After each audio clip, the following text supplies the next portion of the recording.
So जसं climax बद्दल मी सांगत होतो फुलराणीच्या की तो अगदी शेवटी मला एक चेंज त्यातला सुचला आणि मग तो आम्ही मॉडिफाय केला.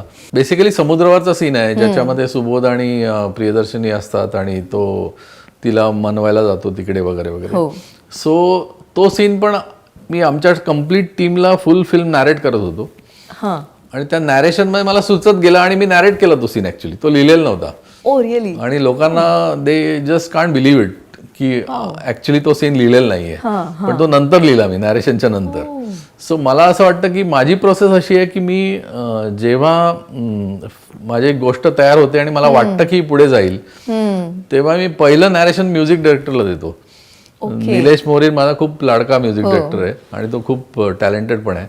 सो पहिलं नॅरेशन मी म्युझिक डायरेक्टरला द्यायचं कारण हे आहे की मला असं वाटतं की लीड ऍक्टर्स सोडले तर music is my third most important character.